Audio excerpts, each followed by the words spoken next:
Hello everyone, steno with Arihant पर आपका स्वागत है। यह डिक्टेशन 100 शब्द प्रति मिनट की गति से आनंद मासिक पत्रिका से होगी। जिसका पीडीएफ प्राप्त करना चाहते हैं तो आप हमारे टेलीग्राम ग्रुप को ज्वाइन कर सकते हैं। डिक्टेशन 5 सेकंड बाद।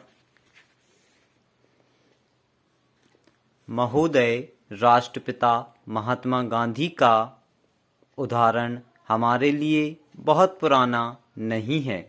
जब उन्होंने भारतीय स्वतंत्रता संग्राम की बागडोर संभाली तो अपनी दूरदृष्टि द्वारा भांप लिया कि हिंदी ही राष्ट्रभाषा हो सकती है। उन्होंने हिंदी को अपनाया और हिंदी के प्रचार प्रसार के कार्य का श्री गणेश किया। स्वतंत्रता प्राप्ति के उपरांत संविधान निर्माण के समय स्थिति परिवर्तित हो गई। हिंदी को ग्रामीण भाषा कहकर अपमानित किया जाने लगा। वैज्ञानिक एवं तकनीकी विषयों के लिए बेकार बताकर उसकी उपेक्षा की गई। अंत में अंग्रेजी को सहराज भाषा बनाकर राष्ट्र को मानसिक दृष्टि से गुलाम बनने पर मजबूर कर दिया। आज भारत के पास एक निश्चित भौगोलिक सीमा, एक राष्ट्रगान, एक राष्ट्रध्वज तो है, किंतु एक राजभाषा नहीं। हमारे देश के नेता जब अपने अधिकारियों के साथ विदेशों में जाते हैं तब अनेक बार बड़ी विषम स्थिति उत्पन्न हो जाती है। विदेशी नेता व अधिकारी यह आश्चर्य व्यक्त करते हैं कि इतने बड़े राष्ट्र की अपनी कोई भाषा नहीं। कहने को हमारे पास अतीत की गौरवशाली सांस्कृतिक परंपरा है, किंतु वर्तमान में हम बिल्कुल निर्धन हैं, क्योंकि उस संस्कृति की पहचान कराने वाली भाषा हमारे पास नहीं है। कैसी हास्यास्पद स्थिति है कि हिंदी जानने वाले दो बुद्धिजीवी जब बात करते हैं तो अंग्रेजी में। उनकी मानसिकता है कि यदि हम हिंदी में बात करेंगे तो सामने वाले पर हमारा कोई प्रभाव नहीं पड़ेगा। इस मानसिकता के कारण ही भौगोलिक दृष्टि से स्वतंत्र होते हुए भी भारत सांस्कृतिक दास्ता झेल रहा है। भाषागत आधार पर अंग्रेजी से कोई घृणा या विरोध नहीं है। विरोध केवल उस मानसिकता से है जो अब भी हमें हीन भावना से उबरने नहीं देना चाहती, बल्कि दिनों दिन और अधिक जकड़ती चली जा रही है। जिस तरह प्राचीन काल में जगत गुरु शंकराचार्य ने चारों दिशाओं में मठों की स्थापना करके भारत को धार्मिक, सांस्कृतिक एवं दार्शनिक दृष्टि से सुदृढ़ बनाया है, उसी तरह आज भारत को फिर से सुदृढ़ बनाने के लिए किसी शंकराचार्य की आवश्यकता है। जिस तरह गांधी जी ने करो या मरो का नारा देकर स्वतंत्रता दे आंदोलन को तीव्रता प्रदान की थी, आज हमें उसी जोश के साथ सांस्कृतिक आंदोलन को गति देनी है। यह सांस्कृतिक आंदोलन किसी वर्ग, जाति, धर्म या प्रांत का नहीं, वरन संपूर्ण राष्ट्र का है। गांधी जी का स्वराज्य का स्वप्न अभी अधूरा है। महोदय, रंग, लिंग, जाति, धर्म, संप्रदाय, भाषा, देश, प्रांत, पद, वाद, धन आदि शुद्ध आधारों पर मनुष्य में भेदभाव न करते हुए मानव मात्र की मूल आवश्यकताओं शुद्ध वायु, जल, छाया, भोजन एवं साथी की पूर्ति के लिए परस्पर सहयोग करना मानवता का धर्म है, मानवीय एकता का साधन है। विवेक पर आधारित एक सत्य को स्वीकार करना। वस्तुतः मनुष्य की एक जाति है, मानव एक धर्म, मानवता एक संप्रदाय, प्रकृति पूजा एक मूल, भाषा संस्कृत एक वैज्ञानिक, लिपि देवनागरी एक बाद, समन्वय एक मार्ग, सदाचार एक रीति प्रीति, एक पुण्य परोपकार तथा एक राष्ट्र पृथ्वी है।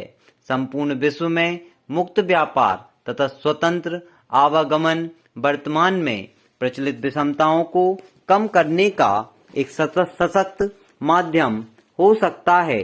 सज्जनों की निष्क्रियता से दुष्टता का संवर्धन होता है, अतः बुद्धिजीवियों से विशेष अपेक्षा है कि वे अपने सद्विचारों के क्रियान्वयन के प्रारंभ का स्वयं ही प्रयास करें।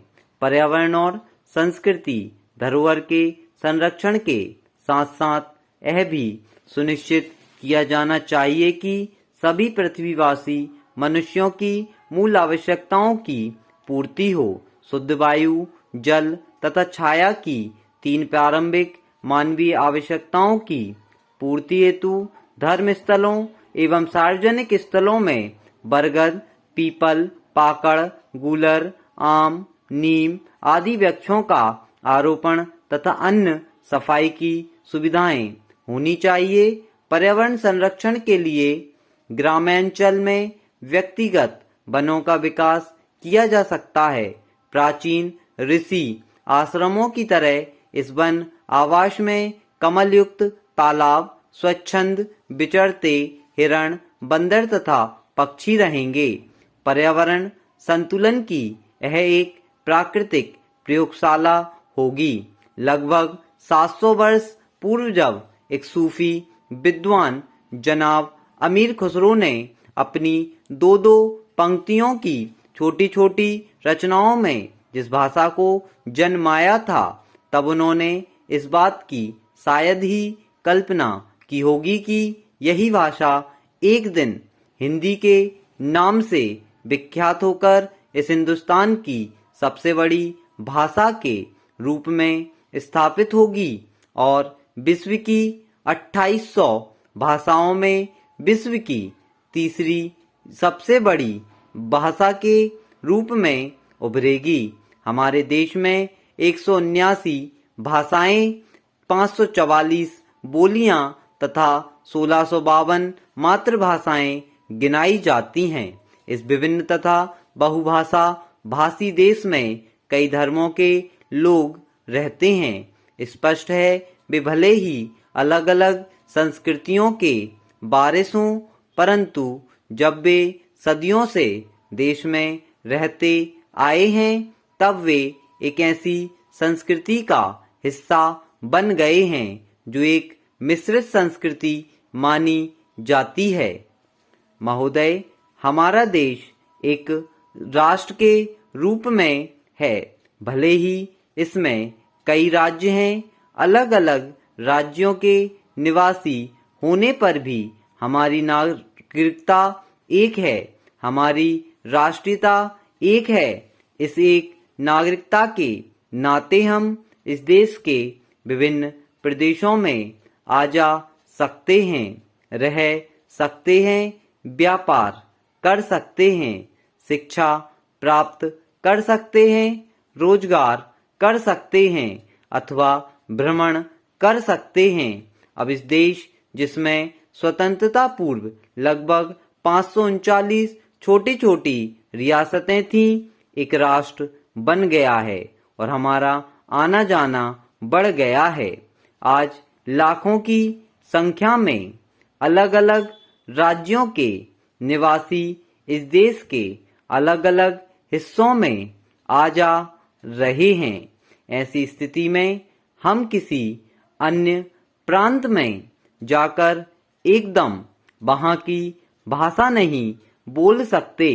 रेलगाड़ी तो हमें कुछ ही घंटों में एक राज्य से दूसरे राज्य में ले जा सकती है, पर दूसरे राज्य में जाकर हम कुछ ही घंटों में वहां की भाषा नहीं बोल सकते। हिंदी भाषा ने हमारी ये कठिनाई दूर कर दी है, हमारी कठिनाई सरल कर दी है। यह वह भाषा है जिसने पूरे देश को एक तार में जोड़ने का काम किया है। अतः यह देश की सबसे बड़ी एवं प्रमुख संपर्क भाषा बन गई है। स्टॉप। यदि आपको डिक्टेशन पसंद आती है तो वीडियो को लाइक करें, चैनल को सब्सक्राइब करें और वीडियो को ज़्यादा से ज़्यादा शेयर करें। Thank you.